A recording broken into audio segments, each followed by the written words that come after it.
Rjetë foltores së dytë. Nuk shohim një iniciativë zoti Berisha, Denis, që pak në herën e kaluar nisi me një herë fjalën për të mbajtur mesazhet. Sepse kësaj radhe u duke edhe në retorikën e zotit Blyk Bashi është rëndësishme të theksohet sipas zotit Blyk Bashi që Berisha ka marrë të ashtu quajtur në titull të zëvendësës presidentit të CDI-s. E thash edhe një herë, këtu ka dy momente. Para punës njërë kjo pjesëmarrje ka që ullët, tregon edhe njëherë që Berisha gjithnjë më tepër po i largohet publikut shqiptar, sepse minimalisht do të kishin dalë 1000 veta nga Tirana për të mbështetur zotin Berisha. Pra, në raport me elektoratin shqiptar, Berisha gjithnjë po bëhet edhe më i largët. Dhe ky është problemi i madh i Partisë Demokratike, se ende nuk ka një strategji, zgjedhjet janë tek dera, zgjedhjet e vitit 2027. Që vjen shpejt patjetër, janë shumë afër, duhet përcaktohen kandidatët dhe akoma me sa duket do të jetë e njëjta strategji. Pra, siç u ndoq në vitin 2023, siç u ndoq në vitin 2025 dhe e njëjta strategji në 2027.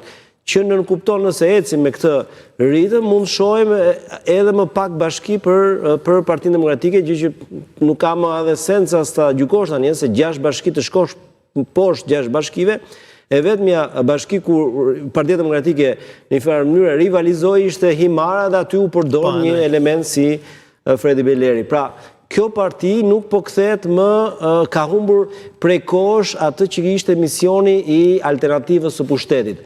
Pra, me këtë ritëm ne rrezikojmë që të mos kemi asnjë lloj atraksioni edhe si gazetar për zgjedhjet e radhës, sepse nuk ka më rival. Pra, është një ndeshje me një palë. Pala tjetër sa vjen të kurret. Në vend që të shohin këtë moment, Berisha bën diçka që as të jep, as i ngre, as i ul, as gjë, siç është një udhtim kaq i gjatë në Brazil për të marrë çfarë? Për të marrë një titull që nuk i intereson. Po çfarë është në vetvete ky titull? Është diçka domethënë se në kontekstin politik apo më së tepërmi? Absolutisht, ai nuk ka asnjë peshë, sepse po të kishte peshë, sot do kishim, ta zëm jo, s'po them mira, po minimalisht 5.000 veta. E shohim nëpërmjet pamjeve në fakt dhe prezencën e qytetarëve. Protestës së sotme është e ngjashme me protestën e javës së kaluar, pak pra aty janë numrat.